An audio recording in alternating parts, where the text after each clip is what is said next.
Hi guys, okay, so in this video I'm going to be going over this recursion problem.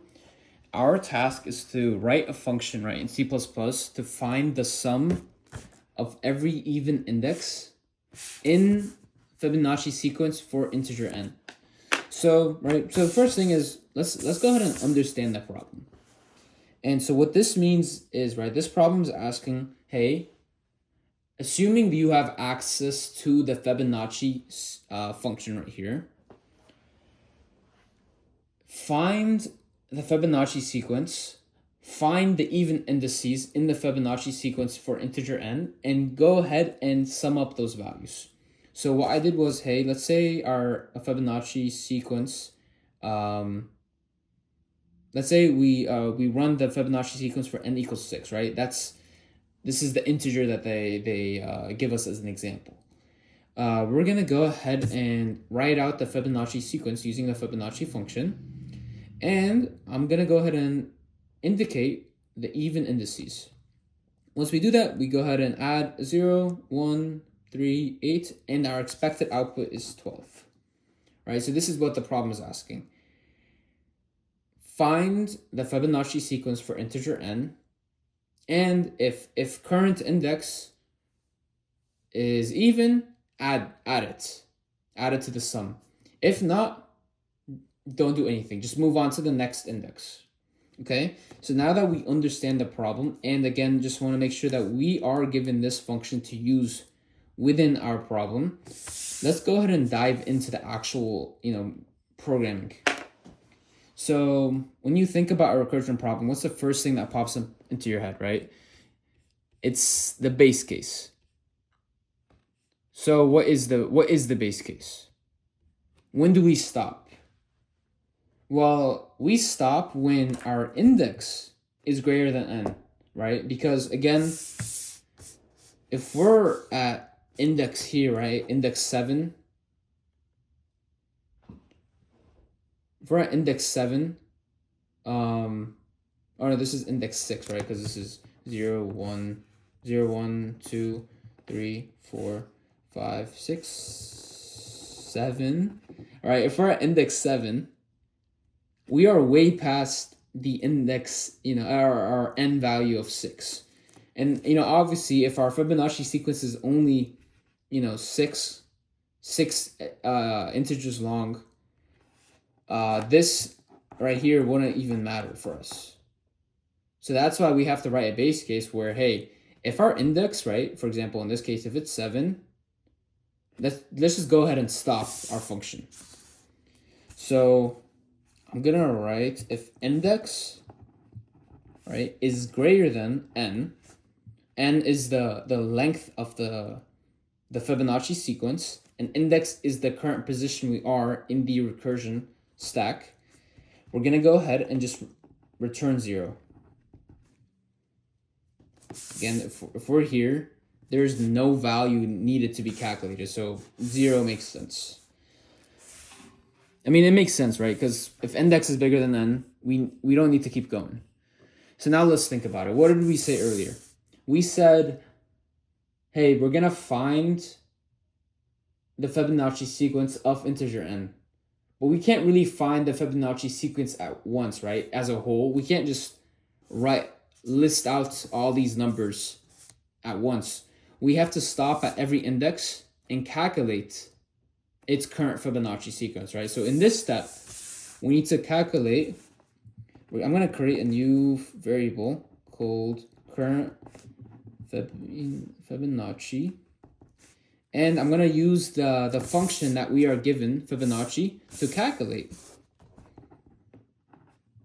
the Fibonacci for the current index. So now when we think about this, now we have our base case, right? We have our current Fibonacci index. What is our task now? Our task now is to check, right? What's the next step? We need to do the actual sum. We need to do the actual addition. We need to check if, hey, is our current index, is it even? If it's even, let's go ahead and add it to the sum. But again, guys, we're thinking of a recursion function. So before we dive into that recursion part, we know what our if statement is going to be. It's, hey, if index modulo 2 is equal to 0, meaning indicating it's even, we're going to return something. Well, what do we return? Well, we know, we're saying, hey, if this gets passed, right, if we pass into this if statement, we know that the current Fibonacci is even. And when the current Fibonacci is even, what do we do with that value? We add it to the sum. So we know for a fact that this is going to be included into this return statement. But how do we incorporate the sum?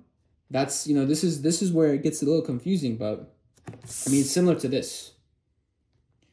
Fibonacci sequence is just the sum of the previous two values. So this is the previous value, and this is the value, the previous value before the previous value. So in a similar sense, we're going to go ahead and return the current Fibonacci, right? The current even index, plus how do we move forward in the recursion function? What parameter do we change? Well, we obviously can't change n, right? Because that doesn't even matter. That just changes the scope of our problem. We need to change the index, right? Because obviously we're right here now, right? If we pass this if statement at index 0, which makes sense, we need to somehow get to this index. And how do we get to that index? Well, by obviously recalling our recursion function and keeping the same n value, but adding 1 to our index. Okay, nice. So we got the even part down. But wait, what happens if it's odd? Well, if it's odd, this whole if statement is gonna get ignored. But then it hits here where, well, what happens? What happens after? Well, nothing happens, right? If it's not even, nothing happens in this current function. So we need to make sure that that doesn't occur, because we need to get to the very, very back, right? The very, very end of our Fibonacci sequence, right? Because if we leave the code as is right now, what's going to happen is, hey, we're going to be at this, let's say we're at this index now, which is odd. And we're going to go through the recursion function, and we're going to realize, hey, this does not pass into this if statement, and it gets to here. And since nothing else occurs, since no other recursion call occurs, we're just going to end our function right there and then. And our n equals 6 for sum of the second Fibonacci is only going to be equal to 0, because that's the only even number we've gone through. But that doesn't make sense. So what we need to do is, hey, we need to have another return. But in this case, we don't want to include the current Fibonacci in our sum. We only want to include what? This part right here.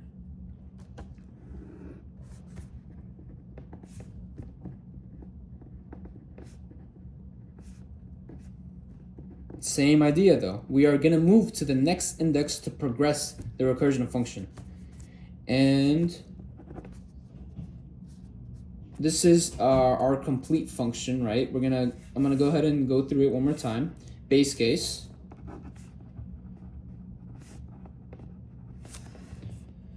And then, current Fibonacci at the current index. And now we're gonna do this statement, right? If this is even, current added to sum, and move on, right? If it's even, add the current Fibonacci to the sum and move on to the next index. If it's not even, just go ahead and just return the sum, right? But move it to the next index. So what I'm gonna do is, sorry guys, I'm gonna go ahead and plug in. I want to double check my work, right? Maybe I'm not confident with my code. The method I showed in my previous video, I'm gonna go ahead and do it to double check my code, right? This is my code. I'm gonna write out the table I showed you, right? The call, the current, and then the output. So let's say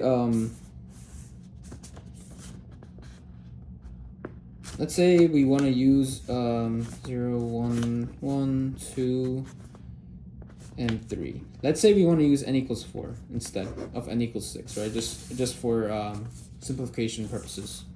So obviously this is our even indices, and so our expected output should be 4.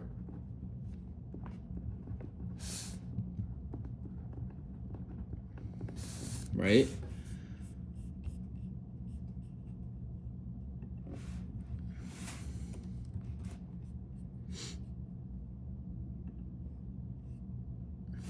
This is our expected output. I'm gonna go ahead and look at our function, and at every function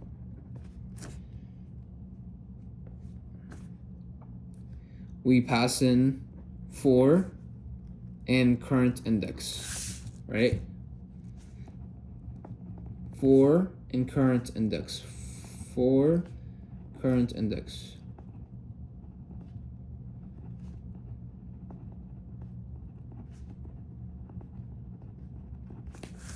And as soon as we hit the current index, which is greater than n, we're gonna stop the function call, right? So the first thing, function 4, 0. When we look at our function, we know our index, right, is even. It passes the base case. It calculates a current Fibonacci, and it runs through this call right here. So this current call returns 0 plus 0. Oops. 0 plus the function 4, 1. And now, same process. We don't understand what function 4, 1 is equal to, so we move on to this layer. When we look at our code, passes the base case, we calculate the current index, and this time it does not pass this if statement, so we're gonna only return this. So for this function call, the only thing that gets called is function 4 index plus 1. Again, we don't know what function 4, 2 is, so we're gonna move to the next step, next call right here. Plug in 4 and 2 into here, passes the base case, calculates the current Fibonacci. This time it's even, so we're gonna return current Fibonacci, which is 1, plus function 4, 3, because we add 1 right here. Now, same thing, at least we know a part of the function, but we don't know 4, 3. So we move down to the next thing.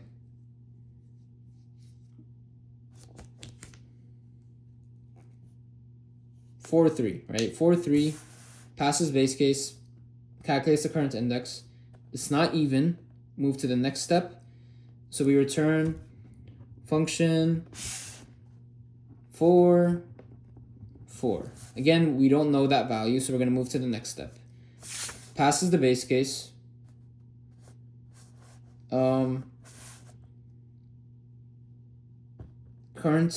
Calculates the current Fibonacci. It passes the if statement, so we're going to go ahead and do current Fibonacci, which is 3, plus this, so function 4, 5, right? And then we're done with this line. So now when we go over here, Let's go ahead and run function 4, 5. Well, function 4, 5 doesn't even pass the base case, so we're going to return 0. So now we're going to go up. Start from the bottom. Function 4, 5 is equal to 0. Function 4, 4 is equal to 3 plus 0, so 3. Function 4, 3 is equal to 4, 4, which is 3. Function 4, 2 is equal to 1 plus function 4, 3, so this is 3 plus, so 4.